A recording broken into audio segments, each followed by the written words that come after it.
Coming up on today's show, I want to break down some of the news and takeaways from Browns OTAs today as it was open to the media for the first time. But before we get to all that stuff, if you would like me to do a Browns Madden sim for all 17 games this upcoming season throughout the summer and the dog days of it, give us a like and a thumbs up down below. If we can get to 500 likes, I can get the green light to get more studio space and a producer to do a Madden sim for all 17 games. I got my Amari Cooper jersey on today to get into that watch party spirit.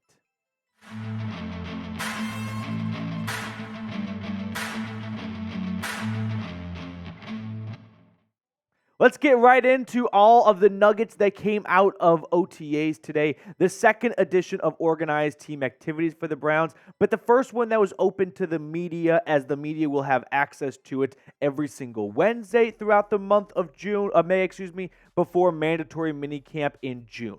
But the first update is on Deshaun Watson. Kevin Stefanski spoke to the media about number 4, saying, "He looked like himself to me. I've been able to watch him the last couple of weeks now that we have gotten into phase 2, so I've seen him throw. He's making great progress, and we will continue to just follow the medical team on this, but he looks like himself."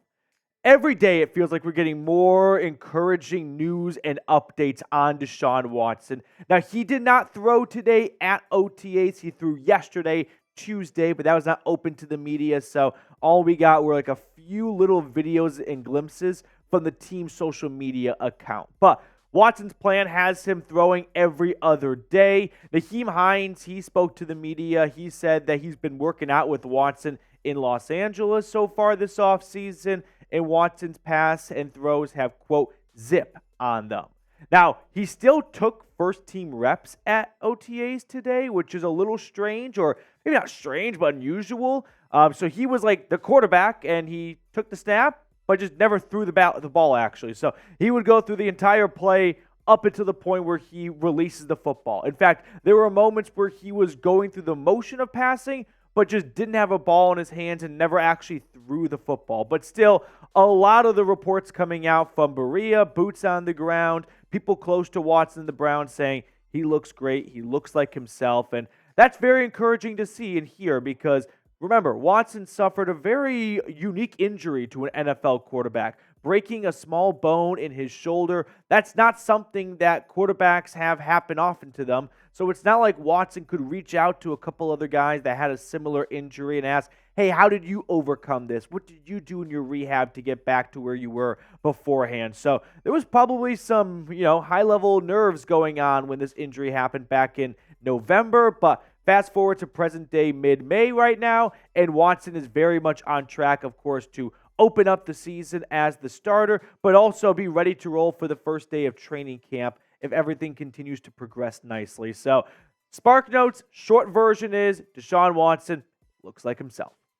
Second note from OTAs I want to share with you guys. New offense, new look. Ken Dorsey, the offensive coordinator of this team, has brought in some new wrinkles, and we're already getting a small taste and snippet of it. One being Jerry Jeudy was in motion a lot. You follow or ask any beat reporter that was at OTAs today, and one of the things that jumps out to them the most was number 3 was running a whole lot in the backfield. He was lining up in the backfield at times. There was a lot of creativity being used with Jerry Jeudy on the field. I remember seeing stuff like this last year with Elijah Moore. We were all getting super excited about it. Then the season rolled around, and I think everyone came to the conclusion of, let's not try and make Elijah Moore something he's not. Let's just use him and keep him as a traditional wide receiver.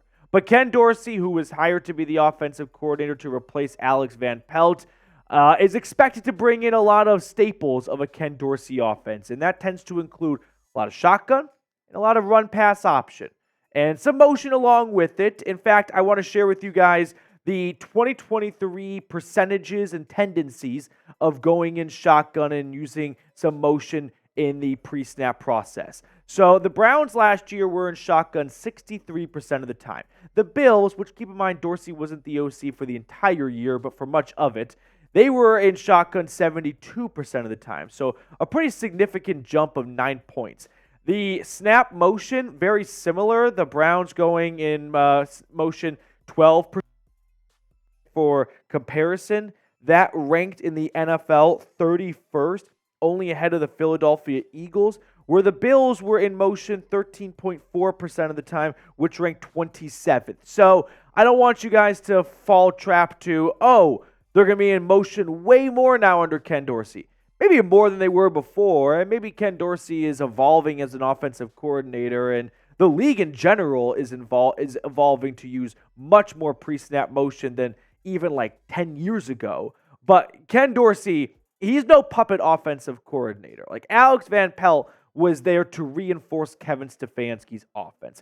AVP was not the play caller. AVP was not leading the install of this is what we're going to do from a schematic standpoint, right? Alex Van Pelt was kind of there to reinforce what Stefanski wanted to do offensively and also bring some of his own ideas along the way. But to me, that just screamed like Vichy government, like just a puppet regime. Whereas Ken Dorsey, it seems like he's going to have a lot more control of this offense as Stefanski gets, I would say up there in the coaching age column. He's only entering his 4th, 5th season as an NFL head coach, but he is definitely open to delegating more than maybe he was at the beginning of his NFL head coaching tenure. Now, which side of the football do you think will be better this year? I think the obvious answer is the defense, but right before we started filming, producer Cullen was talking to me about the new offense, the new look, and he's like, if everyone on this offense plays to their potential, how is the offense not going to be better than the defense? Like, if you get 2020 Deshaun Watson, Amari Cooper continues to play the way he does, Nick Chubb bounces back, Jerry Jeudy looks like the Blitnikoff winner he was at Alabama, top 5 offensive line, that's going to be really difficult for any defense to outperform. So, which side of the ball do you think will be better for the Browns this year? Offense or defense? Moving on to the third set of takeaways I've got from OTAs. Just some overall notes and nuggets and attendance I want to run through. The final play of the 7-on-7s involved a pick 6 from Nathaniel Watson, or an interception, I think it was actually. The rookie linebacker from Mississippi State. He picked off a pass from Tyler Huntley in the red zone, so really exciting stuff for the rookie. The entire defense swarmed him. They kind of did like the Sunday Night Football dance where they all run into the end zone up to the camera, kind of like the second play or whatever it was of the Browns-Steelers playoff game. Stefanski also talked about the Browns' defense in general, saying, we want to be better on defense. There were plays that we feel were left out there. If you talk to Coach over the course of the season, he was surprised we were able to stop anybody. He feels like we can be so much better. Some of that comes from different things we can adjust. Some of that comes from putting guys in positions to go make plays. But we are in no way satisfied on defense. Martin Emerson spoke to the media today, and one specific element of the defense he thinks the Browns can improve on is the red zone defense, which was dead last in the NFL last season, giving up touchdowns 71% of the time. And yes, this is obviously an area for improvement. Just to be an attorney for the Browns defense for a moment, my only defense would be they didn't get themselves in the red zone very often, so it's not like that percentage represents a big sample size. They very rarely let themselves get all the way backed up into their own red zone. And the handful of times they were there, I just remember that could be a result of like the offense, like DTR throwing an interception in that Ravens game back in week 4. So that's like the only defense I have, but still, the defense knows they've got to get better in the red zone. And there's a lot to be excited for about the 2024 Browns defense under Jim Schwartz, because history tells us if you like the 2023 Browns defense, you will love the 2024 Browns defense. I looked at his 3 major stops as a defensive coordinator or head coach. First with the Tennessee Titans back in 2001, year 1. The Titans defense was ranked 25th in points allowed. Year 2, 11th. Look as the head coach as the Lions took over the worst defense. They were 32nd his first year in 2009. In his second year, jumped up to 19th. Then with the Philadelphia Eagles helping them win a Super Bowl, he took over a really strong defense. It was ranked 12th his first year in points allowed. Second year, all the way up to 4th. So if you think the 2024 defense can be even better than the 2023 defense, same amount of takeaways or more, 3 and outs, forced punts, all that good stuff, and then you add in a better red zone defense, and it's going to be an absolute nightmare for opposing offenses. Other notes I want to hit on here. Nyheim Hines was at OTAs. He said that the goal for him is to be ready by August. Remember, he suffered a torn ACL last July, completely non-football related. It was a boating accident, a jet ski. But he's going to be a big part of special teams for this team. He will be their designated return man in a lot of ways. So no look at him throughout OTAs and likely minicamp, but he is hopeful to be ready by the end of July or August 1. Jed Wills and Dawand Jones were not with the first team offense. Both of them still kind of recuperating from their knee surgeries they had last season, November, December-ish. And again, OTAs, very fluid. It's a very day-by-day basis. So for all we know, these two guys were with the first team offense yesterday, and they get a break today, and this is the day that happens to be open to the media. So don't look at this as like, oh, recovery's not going well for those guys. They were out there just maybe getting a rest day very early on. Some other players that were just not present at Wednesday's OTAs by a lot of accounts from media members: Amari Cooper, Elijah Moore, David Njoku, Joel Bitonio, Myles Garrett, Dalvin Tomlinson, Juan Thornhill, and Dustin Hopkins were not spotted on the practice field. Let me just stop you right now and do not fall trap to the attendance game. Who remembers just last year, everyone that got worked up because Myles Garrett wasn't there? Myles Garrett went on to win NFL Defensive Player of the Year. These are voluntary practices. All these guys are pros. They are not just going through fast food drive-thrus in the month of May and skipping working out for the hell of it. They are all doing their own workouts elsewhere. Do not start panicking or even start getting concerned about, why isn't that guy there? He should be there. It's May. This is a major install time period. So you got players getting acclimated to the Cleveland Browns, new to the team, and getting the new offense or the new defense to them getting installed. So no, I don't think there is a single thing to be concerned about.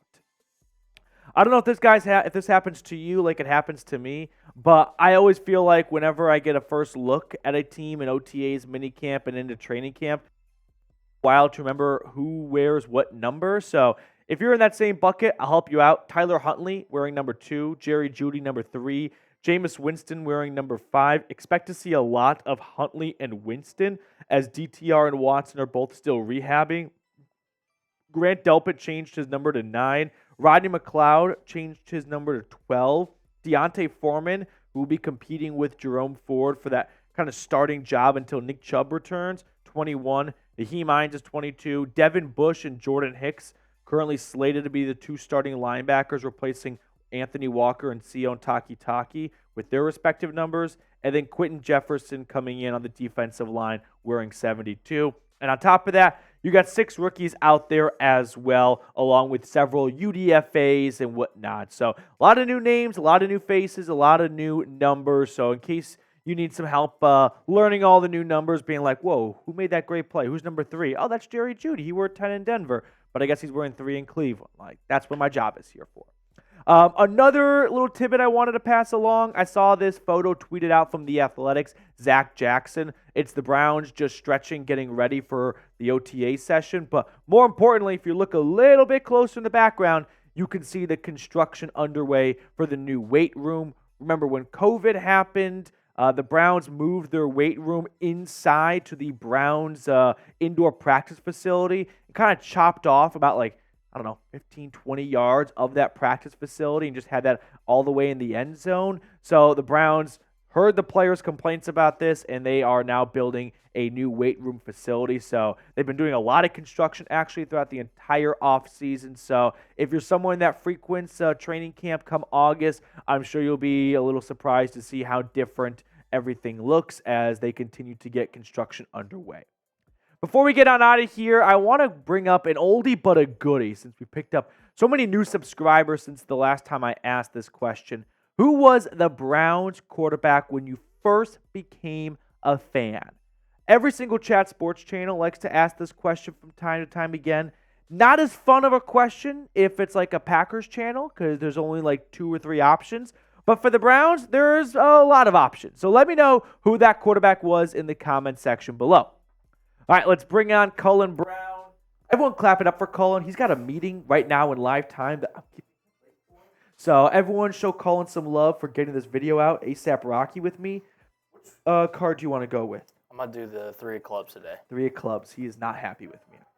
Hear it in his voice. I'm going to go with the King of Spades.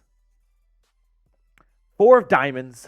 4 of diamonds. For Deshaun Watson, looking like himself. All right, that will do it for us. Go Brownies.